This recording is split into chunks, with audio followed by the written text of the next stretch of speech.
This video is for the folks that are window shopping or they're this close to deciding if a screen upgrade like this may work for them. So I've listed 10 of the top potential buyer questions as well as some answers based on ownership experience. Let's go. Is the installation process truly plug and play?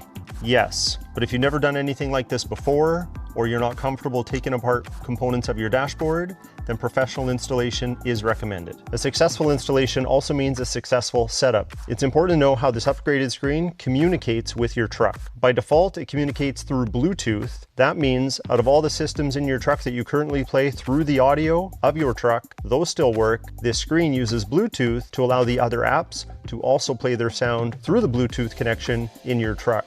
But more recently, now included with your order, is a 3.5mm auxiliary cable, which will allow you to have a hardwired connection to your truck if you have the trim level that will utilize it. If you've made it to this video and you've been doing your research, you probably noticed some people complain that they cannot get sound from YouTube, for example.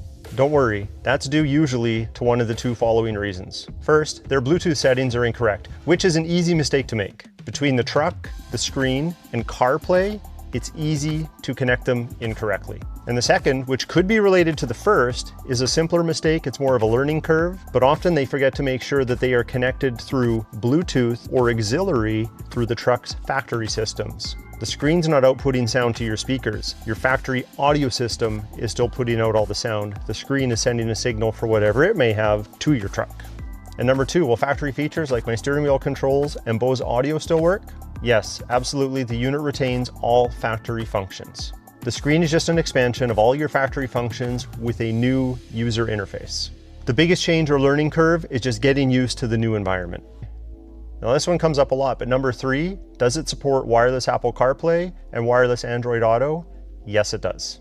Now, if you dig through the comment sections on the multiple videos I've made about this screen, you'll see that a lot of people are wondering if it's compatible with their truck. Definitely go to AuCar's website to double check that. But the rule of thumb is if you have the older interior like I do, mine's a 2021, so from 2019 to 2024, if you have the old interior like I do, it's probably gonna work. Again, double check their website. But if you have the new refreshed interior, this upgrade is not something that you can do. But just to clarify, at the time of recording this video, 2019s to 2024s with the interior, just like mine, with a 7 or 8-inch infotainment screen, will be able to use this upgrade. As for sound, you'll be able to use Bluetooth connectivity by default, but if you have an upgraded trim level with the auxiliary connection, it ships with that cable, and you could use that as an option.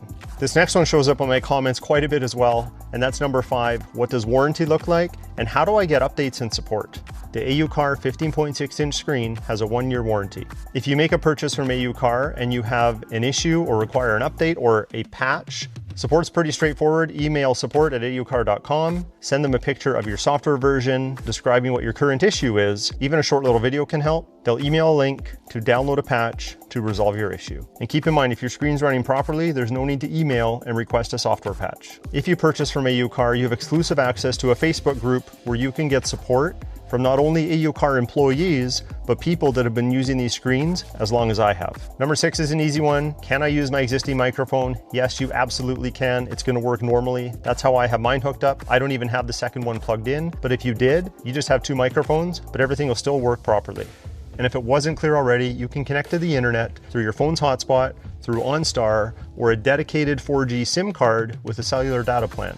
That means you can watch Netflix, YouTube, even download some apps for live sports. Really, the options are endless. Number 8 is a 2-part question. Is there video input and audio output? Let me break it down for you. There is video input, but it's intended for an external camera. For example, some people may not have a front camera above their bumper and they want to add that feature. That's what the video input is for. On the subject of cameras, I will take this moment to mention that when you shift into reverse, that's the only time your camera system will automatically pop up, showing you the rear view because you're reversing. At any other time, if you want to look at your cameras, whether you have the 360 cameras or 1 or 2 cameras, you have to look at them through the console view, which I will demonstrate later on number 10. Now back to video input, there's no RCA cables or composite inputs for a gaming system, no HDMI input for a device like a Fire Stick, just a video input for an auxiliary camera. But good news, you have 128 gigs of storage, you can download an emulator, thousands of popular console games, get yourself a couple wireless controllers, and entertain your passengers for hours and hours on long road trips. Or if you're sitting in your vehicle for a long time, you can turn it on and play a quick game. Now going back to audio, and if you see my very thorough installation video of this device, you'll know it has audio output, but that audio output is only for the screen itself and what it may have built into it. It's not intended to pass through your XM radio, for example, or your FM radio. If you want to do an upgraded sound system and amplify everything properly, there's a couple different ways you could do it. A line out converter is probably the easiest, but if you have the Bose system, there's a lot of manufacturers that make products to integrate with the Bose upgraded systems, so you're able to get an audio output signal and then hook it up to another amplification system. Number 9, will it drain my battery?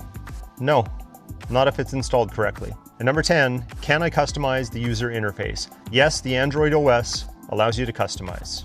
Now, if you want to customize it heavily for you, there's a number of different launchers you could download. It's up for debate which one's the best. Nova Launcher is very popular and it seems to work for most people when it comes to changing wallpapers and changing up how their icons are arranged, where they want them, that type of thing. There's also a popular app called Be Nice, which allows you to take compatible apps and split screen them on this vertical screen, which actually looks pretty good and gives you some benefits. I'll show you an advantage right now. Here's our original console view. So you can see we have all of our original views. We have our cameras right here. I have access to all of them just like we normally would, but not everybody is going to want to come into the app like this to go and get to the camera view. So what I like to do using the Be Nice app is I like to set up a split screen. In this case, I have CarPlay with the console view on the bottom. Now, if my cameras came on for any reason automatically, outside of going into reverse, it would show up right here while I'm still using the other app, but I can also get to my cameras right here. Another one of the customizing questions that I see quite often is, can I upgrade the OS from Android 13, which this comes with, to Android 14? The simple answer, no. The way that Android 13 is integrated into the functionality of the screen means that you can't upgrade to 14 or 15 or 16 whenever those may come out for a device similar to this. And the main reason for that is going to come down to stability. Also, in my experience with any device of this nature is don't overdo it with extra apps. Of course, play around with it in the beginning, see what you like, see what you don't like, but try and get it running lean and mean and you'll have a better user experience. And if you want to get yourself one, definitely head over to AuCar's website. I'll leave a link in the video description below. Use the promo code DonsLife and save yourself some money. And buyer beware, if it's not officially from AuCar, you're not going to get the support, the access to the dedicated Facebook group, or the warranty that we've been talking about in this video. So on that note, if you like today's video, hit that like button, please consider subscribing, and we'll talk to you next time.